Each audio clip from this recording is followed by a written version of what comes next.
Good morning and welcome to my off-camera co-host, Jeff. Good morning. I got some notes about the show yesterday, so I'm going to try to not do the things that I did yesterday. Too much hooting and hollering, said my audience. Let's keep things nice and calm today. CTC waives application fee for high school seniors. Great.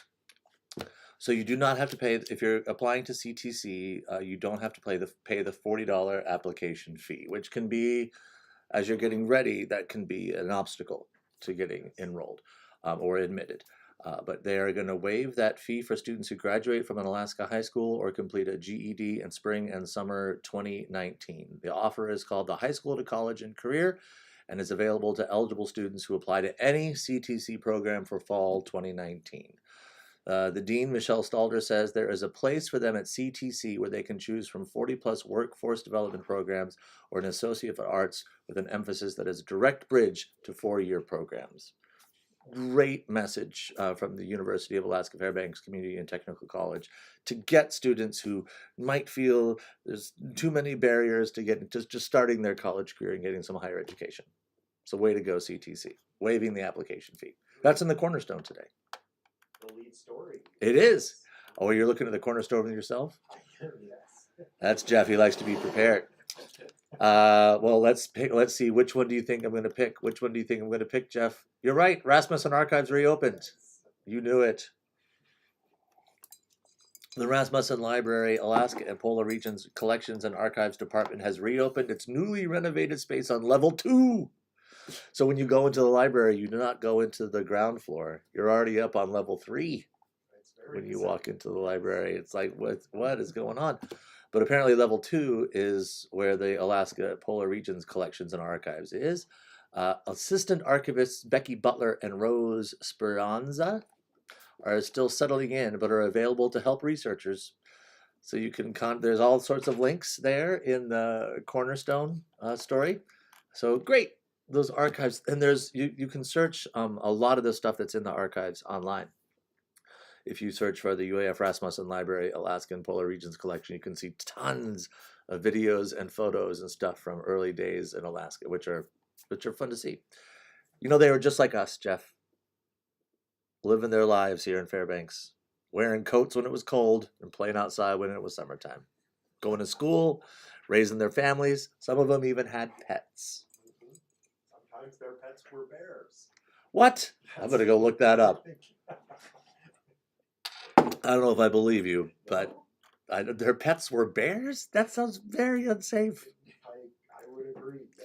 All right. Well, if you want to find out about Alaskans keeping bears as pets, which is not recommended by Andrew Reed's Cornerstone or anyone at the University of Alaska Fairbanks. Should we read this scary story or the sticky story? Which one do you want, Jeff? I'll throw the scary story. Southern ocean acidification puts marine organisms at risk. As I like to call it, the doom of the pteropods. New research indicates that the acidification of the Southern Ocean will cause a layer of water to form below the surface that corrodes the shells of some sea snails, an outcome that could disrupt marine food webs. That is terrible. Yeah, that's bad news. So as the ocean warms, there's more acidic stuff in the ocean. And the animals have evolved to be able to survive in a certain level of acidity.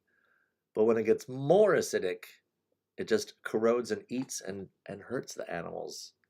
Climate change is a scary thing. Yes. Jeff, can you stop it?